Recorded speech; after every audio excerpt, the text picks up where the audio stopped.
ओम शांति। आज 21 अक्टूबर 2022 की मुरली में बाबा विशेष हमारे सामने हाजिर नाजिर होकर हमारे लिए सौगात लाए हैं।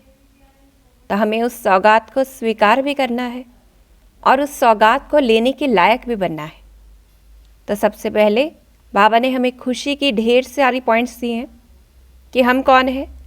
सिर्फ ब्राह्मणों के सम्मुख ही बाप हाजिर नाजिर है। जो तुम बच्चों को पढ़ा रहे हैं अब वह हमारे सामने बैठा है। तुम कहेंगे हमारी नज़र के सामने है। तो आज ऐसे हम बाबा को याद करते रहें कि बाबा मेरी नज़रों के सामने है। आज जैसे बाबा ने कहा कि गोपिकाएं बांधेलियाँ ये सभी उदास हैं क्योंकि सारी दुनिया ही उदास हो गई, यानी कि दास बन गई। और सारे चाहते हैं कि हम ईश्वरीय गले का हार बन जाएं, रुद्रमाला में पिरोए जाएं। तो ये कब होता है? जब बाप हाजिर नाजिर है। फिर दूसरा बाबा सौगात लेकर आए हैं हमारे लिए। जैसे बाबा ने कहा कि कोई दूर देश से आता है, कोई लौकिक बाप भी आता है, तो वो भी कुछ ना कुछ बच्चों के लिए ज़रूर लेकर आता है। तो यह तो सबका बाप है और सारी दुनिया उसे याद कर रही है, तो वो खाली हाथ थोड़ी आएगा। तो क्या कहते बाबा, मैं तुम्हारे लिए सौगात लाता हूँ जो कोई मनुष्य ला न सके, बहिष्ट हेवन लाता हूँ। कि ऐसी गिफ्ट जो सिर्फ बाबा ही दे सकते हैं। तो यह भारत तो इंद्रप्रस्थ था, जहाँ आत्मा भी पवित्र थी तो शरीर भी पवित्र था। और बाबा हमें गिफ्ट में ऐसा बना देते हैं जो हम मंदिरों में देख सकते हैं। जो बाबा ने आज भी कहा कि मंदिरों में कितनी सुंदर मूर्तियाँ बनाते हैं, और वो दुनिया कैसी है जहाँ अपार सुख है, जहाँ अंग अंग में सुगंध है। तो हम ऐसे गिफ्ट को आज देखते रहें और बाबा को अपने सामने हाजिर देखें, बाबा का आह्वान करें। और बाबा ने कहा बाप ब्रह्मा तन से खुद पढ़ा रहे हैं। तो हम कौन से बच्चे हैं जिसे स्वयं भगवान पढ़ा रहे हैं और कहते हैं लाडले बच्चे, मैं तुमको राजयोग सिखलाकर राजाओं का राजा बनाता हूँ। तो ऐसे इस नशे में रहें, खुशी में रहें। और बाबा ने क्या बताया कि इस नॉलेज की ब्लिस से ही हम नर से नारायण बन जाते हैं। कि बाबा ये हम पर रहम करते कि हमें इतना ज्ञान देते जो हम नर से नारायण बन जाते। फिर ठिक्कर के बर्तन से, यानी हम जो पत्थर जैसे हो गए थे, हमें सोने का बर्तन बनाते हैं। हमारी पूरी सर्विस करके क्या से क्या बनाते हैं। तो बाबा को भी नशा होता है कि हम क्या से क्या बन जाते हैं। फिर बाप आया है ज्ञान देकर काले को गोरा बनाने के लिए। हम आत्माओं को गोरा बना देते, जिसके लिए गुरु ग्रंथ साहिब में कहा गया है कि मूत पलिति कपड़ धोए, कि हम मैली आत्माओं को साफ कर देते हैं। और इस समय बाबा हमें क्या करते? ज्ञान सूर्य ज्ञान चंद्रमा बना देते। वैसे तो ज्ञान सूर्य से बाबा है, ज्ञान चंद्रमा ब्रह्मा बाबा है, लेकिन हम बच्चे भी नंबरवार ज्ञान सूर्य ज्ञान चंद्रमा बन जाते हैं। तो इस खुशी में रहना है। फिर बाबा ने कहा बच्चों को निश्चय है कि हम नर से नारायण, नारी से लक्ष्मी बनेंगे। फेल नहीं होंगे जो क्षत्रिय बनना पड़े। तो जैसे ब्रह्मा बाबा को निश्चय है और नशा है, ऐसे हम नशे में रहें। फिर मनुष्यों को तो चिंता रहती है कि पता नहीं लड़ाई लगेगी फिर क्या हो जाएगा। हमें किस चीज़ की खुशी है कि लड़ाई लगे तो स्वर्ग के गेट्स खुलेंगे।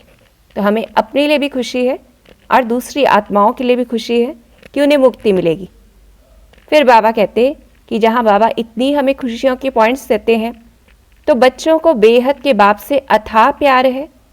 और हम क्या कहते हैं कि बाबा हम आपका बिछुड़ना सहन नहीं कर सकते। तो ऐसे सदा बाबा के प्यार में समाये रहें। फिर बाबा ने आज अपने बारे में क्या कहा है कि वो निराकार है, जिसका मनुष्य जैसा आकार नहीं है, नॉलेजफुल है, ब्लिसफुल है, कि ज्ञान का सागर है और रहम का भी सागर है। बाबा हमें नॉलेज देते हैं, यही उनकी ब्लिस है अर्थात रहम है। फिर बाप क्या कहते हैं कि मैं तुम्हारा बाप हूँ, टीचर हूँ, गुरु हूँ। इस पुरानी जुत्ती में बैठकर पढ़ाता हूँ। मेरा कोई बाप टीचर गुरु नहीं है कि जैसे लौकिक का तो होगा, लौकिक माँ बाप का तो बाप टीचर गुरु होगा। फिर बाबा कैसा है? सुप्रीम जज भी है कि इस समय जस्टिस करते हैं। सत्य भी है तो चैतन्य भी है। आनंद स्वरूप है। और बाबा कीड़ों को उठाकर भ्रमरी बनाते हैं कि हम बच्चे जो कीड़े जैसे हो गए थे, एक दूसरे को काटने वाले विकारी हो गए थे, उन्हें भ्रमरी बना देते। भ्रमरी क्या करती है? भू भू करती है, आवाज़ करती है और दूसरों को भी फिर वैसा ही बना देते हैं। तो हम भी इस समय ज्ञान की आवाज़ करते हैं और दूसरी आत्माओं को भी देवता जैसा बनाते हैं। फिर मम्मा ने आज हमें बहुत सी पॉइंट्स दी हैं, जैसे आत्मा और परमात्मा में अंतर है कि जो बाबा ने ही कहा है कि मैं खुद तो इमॉर्टल हूँ, जागती ज्योत हूँ, दीवा हूँ, कि बाबा इमॉर्टल है, कभी मरता नहीं है, कभी बुझता नहीं है, और सभी मनुष्य आत्माओं का दीपक जगता भी है तो बुझता भी है, कि हम सभी आत्माएं जो गुणों से खाली हो जाती हैं तो दीपक कैसा हो जाता है? बस बुझने लायक हो जाता है। फिर बाबा और हम में और क्या अंतर है कि आत्माओं का दीपक जगाने वाला बाबा है, क्योंकि लाइट और माइट देने वाला बाबा कहते मैं हूँ। बाकी मुझ परमात्मा की लाइट और आत्मा की लाइट दोनों में फ़र्क अवश्य है। दिखने में हम आत्माएं और बाबा सेम हैं, लेकिन लाइट में अंतर है। फिर परमात्मा की पावर कोई कम से ज़्यादा नहीं होती है, इसलिए परमात्मा के लिए क्या कहते हैं? सर्वशक्तिमान है, कि सर्व आत्माओं में उसमें जो शक्ति है वो सबसे ज़्यादा है। तो ये हम याद भी रखें, ऐसे हम बाबा को याद भी कर सकते हैं और दूसरों को भी हमें बताना है। फिर दूसरी पॉइंट मम्मा ने बताई जो कि परमात्मा सृष्टि के बीच में नहीं आता है, यानी युगे युगे नहीं आता है। तो ये भी हम दूसरों को बताएं कि अगर परमात्मा बीच में आ गया तो फिर सर्व से श्रेष्ठ कैसे हुआ? क्योंकि जब सारी दुनिया के जो धर्मपिता, महात्मा, ये सभी आत्माएं धरती पर आ चुकी होती हैं, अपना रोल प्ले कर चुकी होती है, और जब उनसे भी वो काम नहीं हो पाता है तब बाबा आते हैं, इसलिए बाबा का सर्वश्रेष्ठ पाठ है। फिर अगर युगे युगे आता तो यानी बीच में ही अपनी शक्ति दिखाता। इससे हम समझ सकते हैं कि अगर भगवान द्वापर में आए तो द्वापर के बाद फिर सतयुग आना चाहिए था, गिरावट पे क्यों गया? तो इसलिए सदगति देता। मम्मा बता रहे हैं कि दुर्गति को क्या प्राप्त करते, ऐसा थोड़ी होता कि दुर्गति होती। फिर वो आता है कल्प के अंत समय और एक ही बार अपनी शक्ति से सर्व की सदगति कर देता है। इतनी बड़ी सर्विस की है, ये भी समझने की बात है कि इतनी बड़ी सर्विस की है, तब उनका यादगार बड़ा शिवलिंग बनाया है और उनकी इतनी पूजा करते हैं। तो ये हमें सभी को बताना है। फिर बाबा ने हमें पवित्रता पे अटेंशन खिंचवाया है कि हम बच्चों को बाबा को क्या कहना है। बाबा हमारे में ताकत है, इकट्ठे रहकर हम पवित्र रह सकते हैं, हम जल नहीं मरेंगे क्योंकि ज्ञान तलवार बीच में है। जैसे बाबा ने आज कहा कि सन्यासी क्या कहते हैं कि स्त्री नर्क का द्वार है। क्यों कहते हैं? क्योंकि उनके पास ज्ञान तलवार नहीं है, यानी उनमें खुद में शक्ति नहीं है। तो इससे हम ये भी समझ सकते हैं, जब तक हमारे पास ज्ञान तलवार नहीं है तब तक हम दूसरे को दोष देते हैं, लेकिन जब ज्ञान तलवार यानी वो ज्ञान हमारे अंदर है और उसको हम यूज़ कर रहे हैं प्रैक्टिकल में, तो हम पवित्रता पर अटेंशन देंगे। फिर हमें और क्या कहना है बाबा को कि दोनों ब्राह्मण ब्राह्मणी भाई बहन फिर कैसे विष पी सकते हैं। फिर बाबा ने भी हमें प्रेरित किया, जब हम बाबा को ऐसा कहते हैं तो बाप क्या कहते? तुम सन्यासियों से भी बहादुर हो, काम चिता से उतर ज्ञान चिता पर बैठते हो तो काले से गोरे बन जाते हो। और बाबा हमारा वैराग्य भी दिलाते, शरीरों पर हमारा मोह भी खत्म करते कि यह तन तो कीचड़ों से भरा हुआ है, कीड़ों से भरा हुआ है, यहाँ के शरीर तो कीटाणुओं से भरे हुए रोगी हैं। तो ऐसे हम देखें सारों के शरीर कैसे हैं, जो कूड़े कचड़े से भरे हुए हैं। तो हमें आत्मा को देखना है और आत्मा खुद को समझना है। अब और क्या समझाना है दूसरों को कि जो ये कसम उठाते हैं कि ईश्वर हाजिर नाजिर है, तो कभी तो हाजिर नाजिर हुआ। जो बाबा ने आज कहा कि इस समय हम बच्चों के आगे हाजिर नाजिर हैं। फिर जो शिवरात्रि मनाते हैं तो ज़रूर कभी आया, क्या आकर किया। और जो सोमनाथ का मंदिर है, फिर बाबा ने आकर क्या किया ये तो पता ही नहीं किसी को, ये भी बताना है। फिर जैसे कि गीता में क्या करते हैं, शिव के बदले श्री कृष्ण का नाम डाल दिया है और संगम युग निकालकर द्वापर डाल दिया है, तो ये भी समझाना है।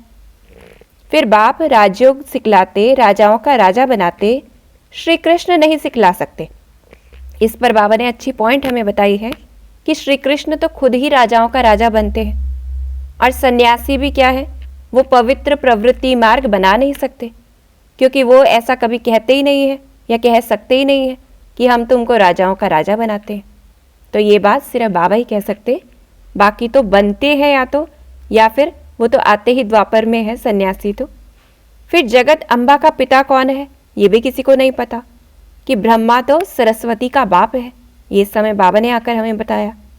फिर पुजारी लोग ये भी नहीं जानते कि ये सरस्वती ही लक्ष्मी बनती है, 84 जन्म लेकर फिर वापस सरस्वती बनती है।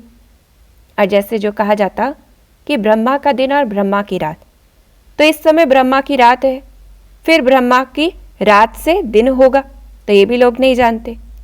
फिर विष्णु जो बनेंगे तब दिन होता है, और इस समय ब्रह्मा जो है वो रात में है, ये बातें दुनिया नहीं जानती। फिर मम्मा ने इस पर बताया कि आत्मा कभी परमात्मा का अंश नहीं हो सकती, क्योंकि ये समझने की बात है, अंश किसको कहते हैं, टुकड़े को। और एक तरफ कहा परमात्मा अनादि है, अविनाशी है, तो परमात्मा कट कैसे हो सकता है, कि आत्माएं भी अनादि अविनाशी है, परमात्मा भी है, तो आत्मा को पैदा करने वाला भी अमर ठहरा। और हम तो भगवान की संतान है, तो असल में क्या है, हम वंशज हैं, हम अंश नहीं हैं, बच्चे हैं, तो फिर अंश कैसे हो सकते हैं। फिर बाबा ने कहा दादा कहो या गुप्त माँ कहो, ये वंडरफुल राज है कि ब्रह्मा बाबा दादा भी है, यानी बड़े भाई भी है, फिर गुप्त माँ भी है, क्योंकि शिव बाबा ब्रह्मा के मुख से हम बच्चों को पैदा कर रहे हैं, तो वो माँ भी है, तो ये भी एक वंडरफुल राज है।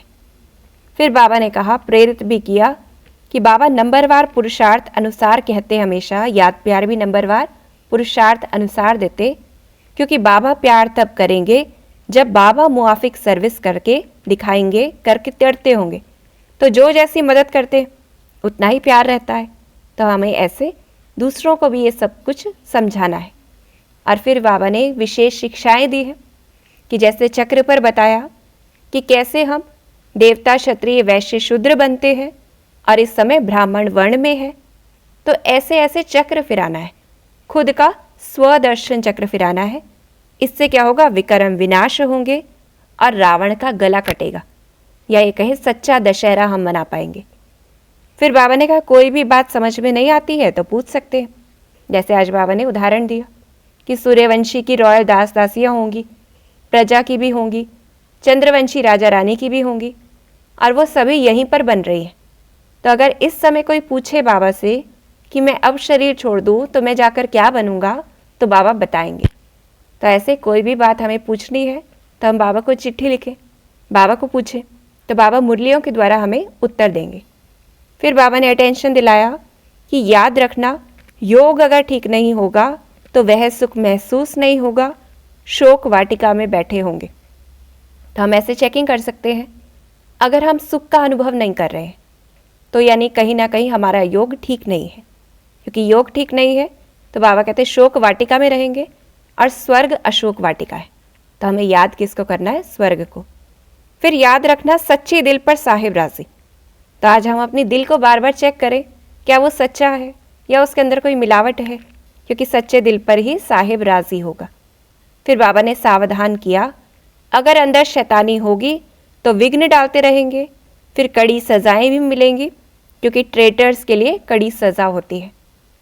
और अंत में बाबा सब कुछ समझाकर क्या कहते, कितना समझाकर कितना समझाएं, तो बाबा कहते मन मना भव, यानी सिर्फ मुझे याद करो और मेरे वर्षे को याद करो तो तुम स्वर्ग में चले जाएंगे।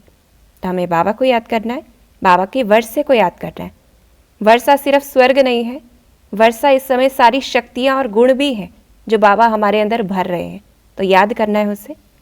और अंत में बाबा ने हमें वरदान भी दिया है, स्वमान भी दिया है कि न्यारापन ही प्यारा बना देता है। न्यारी अवस्था में स्थित रहने से कर्म भी अच्छा होगा। तो अगर हमें कर्म अच्छा करना है तो क्या करना है, न्यारी अवस्था प्रैक्टिस करनी है, और बाप के व सर्व के प्यारे भी बनेंगे। डबल फ़ायदा या ट्रिपल फ़ायदा कि न्यारी अवस्था है, काम भी अच्छे होंगे, बाबा के भी प्यारे, फिर सर्व के भी प्यारे, परमात्मा प्यार के अधिकारी बनना, तो कितना बड़ा फ़ायदा है।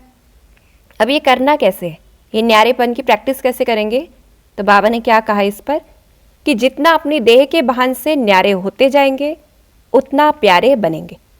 बीच बीच में प्रैक्टिस करनी है कि देह में प्रवेश होकर कर्म किया और अभी अभी न्यारे हो गए।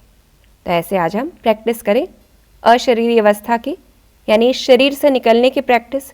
साक्षी होकर हर चीज़ देखें। और स्वमान बाबा ने दिया है, मैं आत्मा शुभ भावना के स्टॉक से फुल, व्यर्थ को फुल स्टॉप लगाने वाली आत्मा हूँ। कि हमें शुभ भावना से फुल रहना है तो व्यर्थ ऑटोमेटिक क्या होगा, फुल स्टॉप लग जाएगा। हर आत्मा को देखते हुए हमें कुछ ना कुछ उसे शुभ भावना देते रहना है। तो मैं आत्मा शुभ भावना के स्टॉक से फुल, व्यर्थ को फुल स्टॉप लगाने वाली आत्मा हूँ। तो आज बाबा को हाजिर हजूर देखें, बाबा जो सौगात लेकर आए हैं उसको देखें। अशरीर स्थिति की प्रैक्टिस करते हुए हर एक आत्मा को शुभ भावना देते रहें। ओम शांति।